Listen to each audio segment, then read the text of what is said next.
দর্শকদের জন্য একটা অনুরোধ, আরও গুরুত্বপূর্ণ সংবাদ দেখতে পাশে থাকা বেল আইকনটি প্রেস করে চ্যানেলটি সাবস্ক্রাইব করুন। আমি এখন দাঁড়িয়ে রয়েছি সামসিংয়ে, মানে এটা ঠিক ডুয়ার্সের একেবারে ওপরের দিকে।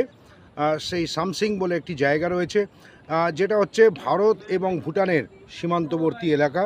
আমি সেইখানেই দাঁড়িয়ে রয়েছি। দেখতে পাচ্ছেন পেছনে লেখা রয়েছে আই লাভ সামসিং, এবং আমি দাঁড়িয়ে রয়েছি ভারতে, এবং ঠিক পেছন দিকটায় হচ্ছে ভুটান।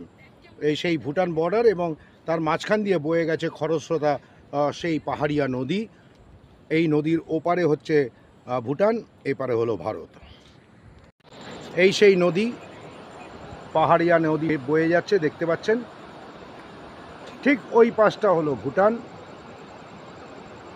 এবং এ পাশে হচ্ছে ভারত।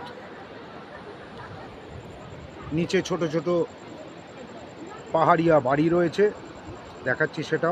ওই দেখুন পাহাড়িয়া বাড়ি নিচের দিকে।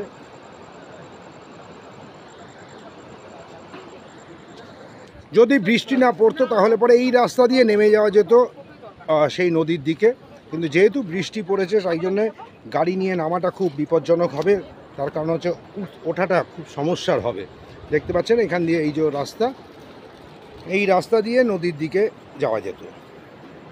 আপনাদের সেই রাস্তাটা দেখিয়ে দিই। এই রাস্তা দিয়েই নদীর দিকে যাওয়া যাবে। এই যে দেখুন একটি স্কুটি নামছে সেই রাস্তা দিয়ে। এইখান দিয়েই আমরা নামতে পারতাম, কিন্তু যেহেতু বৃষ্টি পড়ছে, চাকা স্কিড করার সম্ভাবনা রয়েছে, তাই জন্যেই আমরা নামতে পারলাম না। আপনাদের সেই জায়গা নিয়ে দেখাতে পারলাম না সেই নদী, কিন্তু ওপর থেকেই আপনাদের দেখাচ্ছি নদী। এই হচ্ছে সেই ভুটান রাজ্য, মাঝখান দিয়ে এই নদী বয়ে গেছে। কি অপূর্ব দৃশ্য, চারিদিকে পাহাড় আর পাহাড় এবং ঘন জঙ্গল। এবার আপনাদের দেখাবো যে দেখুন নিচে, এই পাহাড়ের নিচে জনবসতি, ছোট ছোট ঘর রয়েছে, দেখতে পাচ্ছেন ছোট ছোট ঘর রয়েছে ওখানে। ট্রেন লাইনও রয়েছে, ওইখান দিয়ে ট্রেন যাচ্ছে, সম্ভবত একটা গ্রাম।